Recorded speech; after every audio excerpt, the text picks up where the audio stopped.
Welcome to Illuminating Catholics, podcast of the Diocese of Sioux City. I'm Dawn Prosser, Director of Communications for the Diocese. Together with Carmen Bauer of the Faith Formation Office, we will shed light upon topics of faith in the modern church. Our guests include Catholic clergy, religious sisters, and other experts in their fields to help us understand what's happening in the church today. We will explore issues, even the tough ones, and to find answers to common questions about Catholicism. Thank you for joining us for today's Illuminating Catholics, shedding light to understand the modern church. Welcome back to the Illuminating Catholics podcast. I'm Carmen Bauer, the Director of Faith Formation for the Diocese of Sioux City. And I'm Dawn Prosser, Director of Communications for the Diocese. We know that you have many options for podcasts, and we thank you for including us in your summer schedule. The Fire Foundation of Northwest Iowa has been around for just a short time, but is already making an impact through the Diocese of Sioux City for our families and Catholic schools. We are happy to have the Foundation President, Dr. Ryan Allen, in the studios with us today to share more about the organization, as well as Patty Lansink, our Superintendent of Catholic Schools for the Diocese, to offer their insight. So welcome. Thank you. We're so glad to have you here.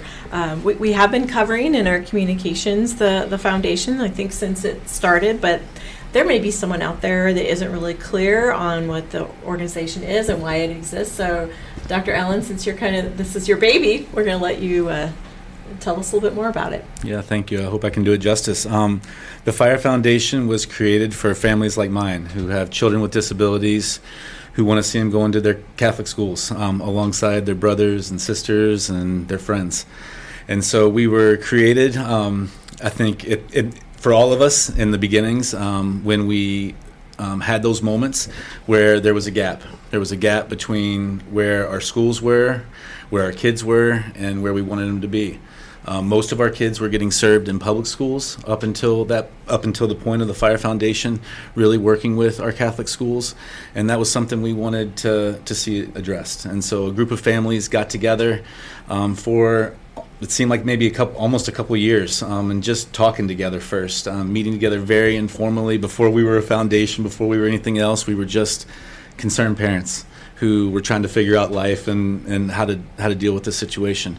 And so in the process of that journey, we came to find the Fire Foundation, which is rooted out of Kansas City, and that they had an affiliate program. And so we started to investigate that, and we've been a Fire affiliate since 2021, and have been raising money, raising awareness, advocating for individuals with disabilities and special needs in our Catholic schools, and trying to be a voice for those who don't always have a voice. And so we're using the support that we're getting from our community to support professional development for our teachers, which we know is so crucial.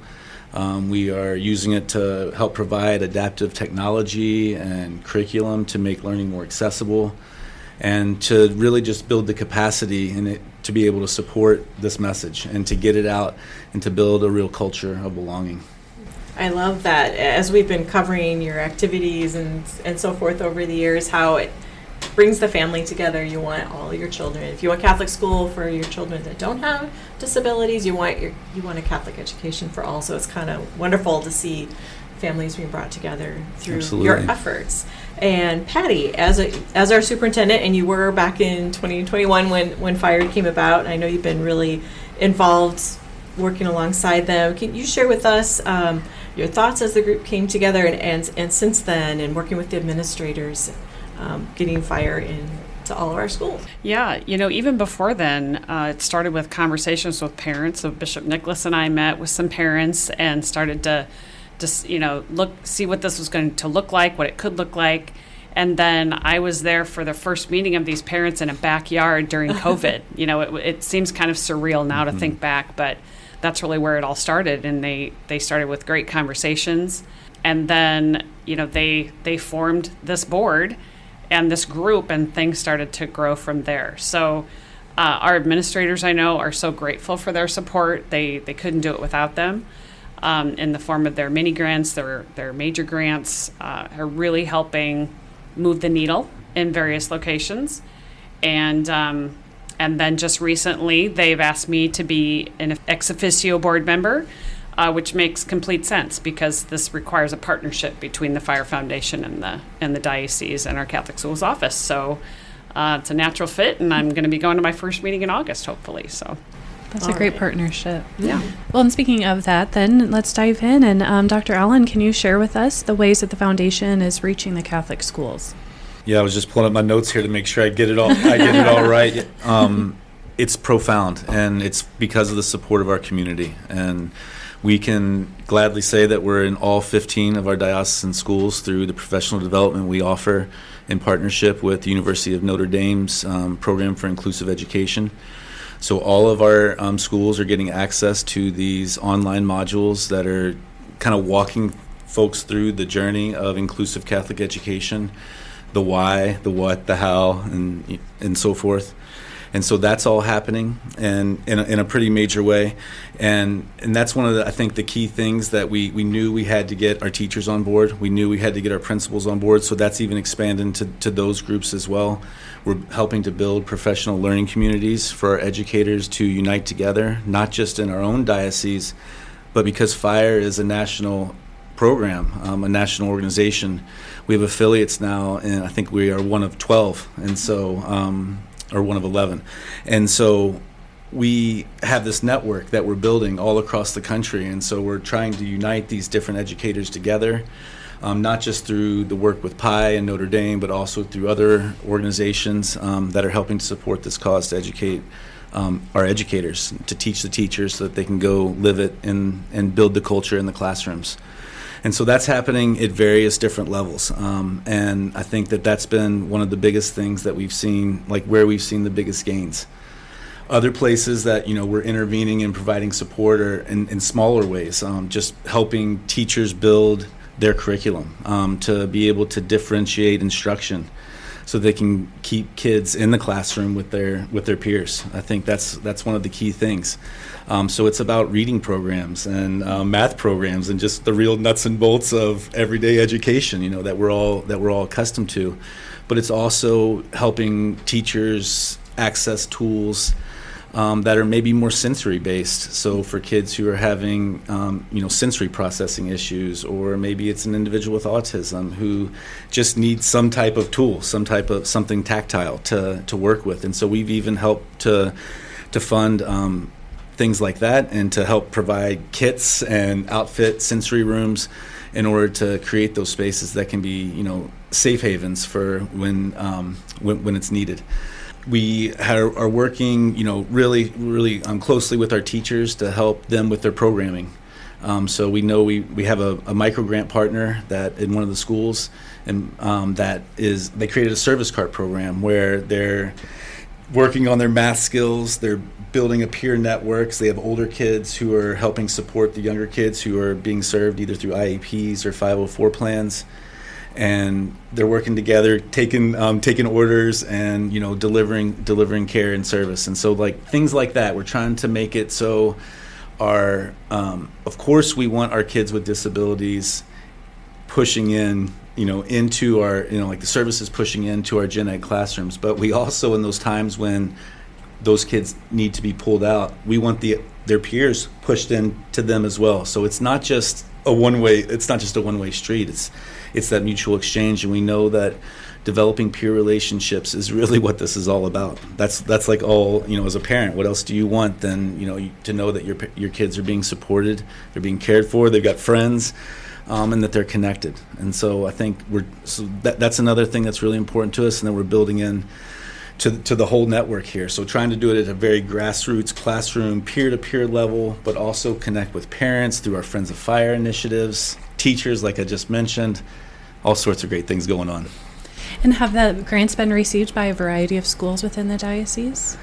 Yes. So we have several major grants that have gone out to a handful of schools, micro grants to even more, and then, like I mentioned before, all 15 have received, funding through our partnership with PI. That's excellent. Now, Patty, when you consider now this resource, that of, these people, these parents who are working together and the money that's being raised, how are some ways that you envision these grants might be used in your schools? Have you been hearing from administrators? Yeah, so in addition to what Ryan mentioned, we've also partnered with Buena Vista University. We have Dr. Karen Strohmeyer pushes into some of our schools and helps like coach. It's one thing to provide professional development for teachers, but then they also need coaching support along the way.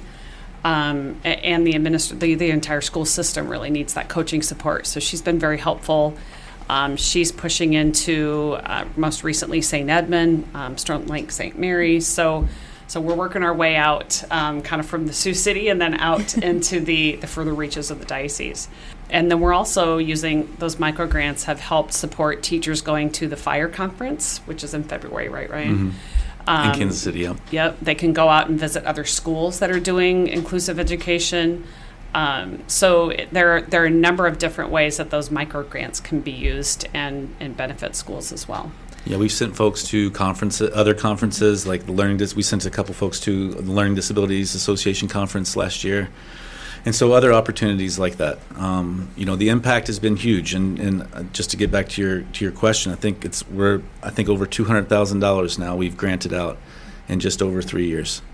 And so that's gone to support positions, several Staffing. positions, staffing, because it's all these things that we're talking about. But we also need the people. We need the positions there. So that's paraprofessional support. That's resource teachers. That's special educators that have both Strat 1 and Strat 2 endorsements. If one of our goals is to build our own inclusive network, and so to do that, we're going to need it all. We're going to need the special educators. We're going to need nurses. We're going to need PTs and OTs and speech language pathologists to help join this cause.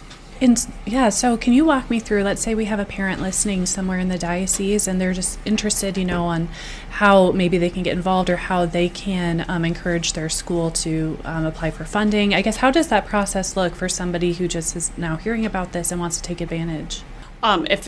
From a parent's perspective, I would say reach out to your school administrator first. I think every one of our schools is doing this in some way, shape, or form.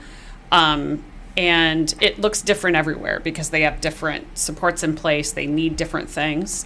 But the other thing that I wanted to be sure to mention, the Fire Foundation has been really good about getting an audience with our administrator group to just remind them of these grant opportunities. We tell them about them, but in the day-to-day busyness of being a school administrator, sometimes they need reminders. So they'll hop on our Zoom meetings or Zoom into our in-person meetings just to remind folks, hey, the grant deadline's approaching. And folks I think they're pretty good about taking advantage of those. Really great. Another recent opportunity that the Fire Foundation's helping us with is we have our upcoming ministries conference in September, and they have committed a large sum of money to help us with that. And so we're trying to figure out what to call you, Ryan, like your platinum sponsor or a diamond sponsor. But they are really kicking in to help us with that initiative. And the theme will be around artificial intelligence and also using those tools to help all learners access an education. So we're kind of tying the inclusive education together with AI and how teachers can use those tools to benefit all their students in their classrooms. So what an excellent should be a great conference. Yeah. And then if there are people out in the diocese who maybe this is on their heart, maybe they aren't a parent, Dr. Allen, are they able to still be involved? Can you use them for any, can use their time and their We need kids? Everyone's talents and everyone's treasures. And so we are always looking to expand our reach with our board of directors. Like Patty just mentioned, we started in Sioux City, quickly added folks from Lamar's, now have representation from Emmitsburg and from Carroll as well, but we're always looking, we need this to go diocesan-wide. And so certainly if folks are interested in becoming an active, working, volunteer member of a board to do way more work for no money, then please, we need all that we can get. But all of our board members also lead committees. And so those committees are full of other volunteers who don't necessarily have the same level of commitment, but have a particular skill set, like in finance or marketing or public relations or grants or other things that we have needs in. So if you just want to get involved and have a particular skill that you want to lend some time to, that would be wonderful, and we'd love to hear from you. Yeah, and then we also have for parents, for community members, we also have our Friends of Fire groups that are really working to connect parents in the community, in the diocesan community, in the parish communities with their schools. And so to help foster that exchange, to help be the bridge with the parent-teacher organizations, and to really serve at that grassroots school level, which is where most of our efforts are. Those are all great ways. And then come to Friends of Fire. Our Fire and Flights. Too many F's in there. Come to our Fire and Flights event on September 10th at Marto's Brewing Company and just feel it and experience it. Hear some stories about the impact that this organization is having in the community, from students, from teachers, and just get to share in the fellowship. And so that's a great way to kind of get your feet wet, see what it's all about, and join the effort. So I've been to your Fire and Flights, I think maybe every year that you've had it. So it is a fun event, and it doesn't take a big part of your day. I think, 4:30 to 6:30, and right. There's usually a speaker. It's very enjoyable. So where can people sign up for that, get tickets? Yeah, great. Thanks for asking. So folks can go to our website at firefoundationnwiowa.org. And from there'll be a place to access through. We use Donor Box, and so you just buy your tickets right there. It's really, really simple, pretty straightforward process.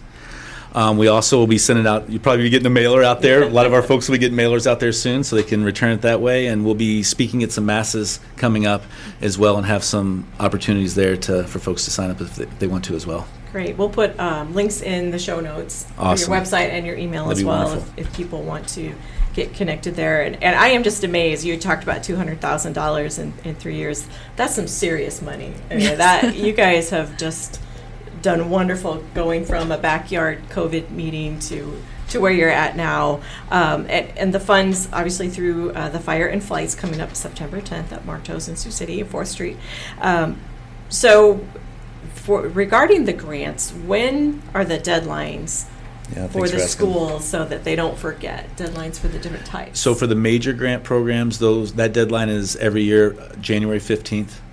And so that's where a lot of those are the big ones. And so that's when folks are usually seeking funding for, Patty mentioned coaching. We have Galen's getting additional coaching opportunities from Notre Dame. That's where folks are reaching out to try to get positions filled. And so those are the major ones, January 15th. But we offer micro grants all throughout the year. Folks can apply on a rolling basis as needed. Okay. And if I recall, I was nosing around your website yesterday, and I think it was pretty easy to find on your website. You know, grants, here it is, fill it in. So yeah, it's all fillable forms right there. It's a pretty quick and easy process, hopefully. So and if it's all year, then they don't have to worry so much about deadlines. That's Just have a plan, what you are asking for, and go from there. So that's amazing, and I do love how it is affecting all 15 of our diocesan schools. So those of us that live, maybe Carmen's in Lamar's, I'm in Sioux City, but if maybe you can't make the trip from Denison or Emmitsburg or Algona, how can people support you financially to support the work you do for inclusion in our Catholic schools? So get on our website and click on that donor box link, and that's the place. But certainly there's other ways. You can even put our phone number out there. Sure. It's 712-454-4139. We'd love to come talk to folks and hear their stories of why they're donating and why they want to connect, and find where the place is. Again, we need it all. This is something that's, if it's going to happen, it's really to be universal. It's not just for the kids with disabilities. It's for all of us. And but it's their job to show us the way and for us to follow. And so absolutely. And I did see on your site that if people are thinking of something more than just a one-time gift, they're thinking of something like a major gift from their estate or a bequest. Even contributions of appreciated stock, those kinds of things. Absolutely. Get on the website or call Dr. Allen. We'll put his phone number in the website as well. But make sure that you get on firefoundationnwiowa.org. Okay. In the notes. So just some wonderful things, again, in a short period of time. So I'll ask you each, what is it that excites you the most about what you've done and the future of the Fire Foundation? New board member Patty Lansink, what excites you the most about? I think when I think back to that backyard meeting to where things are now, it's the Holy Spirit at work. I mean, in a short number of years, the progress that's been made, and it's because of Ryan and all, that the group, and all those people working behind the scenes. But I think the other thing I was thinking about when Ryan was talking about the fundraiser, is part of that is some testimonials from students and staff, as he mentioned. And I think that's where the rubber hits the road, is when you can see kids and how it has affected their life to be included in a Catholic school environment, and the positive experiences that they're having. I think that's the why. That's the why. So. Yeah, and if I could just piggyback on that, I think it would be no surprise or nothing earth-shattering that I'm going to be crazy and passionate for my kids, right. And that I'm going to fight this fight and want to do this effort. But when you see all the other people that don't have kids with disabilities, that just believe in the cause, believe in our Catholic education, believe in our faith, it is so, you can hear me getting emotional. It's so profound. I could have never imagined that was going to happen, and I just see it happening more and more and more, and it's the Holy Spirit at work. There's no doubt about it. So there's going to be more to come. And I think you're so correct in saying that it's not just valuable for the children with disabilities, it's just as valuable for the other children who can learn to embrace and love their brothers and sisters in Christ in our Catholic schools. So what a beautiful witness it is to, Christ's invitation to all of us to be in his body and in his family. So thank you both so much for joining us today, for your passion and for working behind the scenes to provide these opportunities for our students in our Catholic schools, so that children with all abilities can be welcomed and with the services that they need, and then also to allow a culture of inclusiveness to be a part of our Catholic schools. So thank you so much for your time and your work behind the scenes, but also for joining us today on this podcast. I'm sure that our listeners are really enjoyed hearing. It's so beautiful to witness other people's passion. So thank you for your time. And we hope that all enjoy our podcast, and remember to subscribe. Thank you for listening to this episode of Illuminating Catholics, shedding light to understand the modern church. Follow us for more episodes on topics of the Catholic faith. For more diocesan news, visit lumenmedia.org.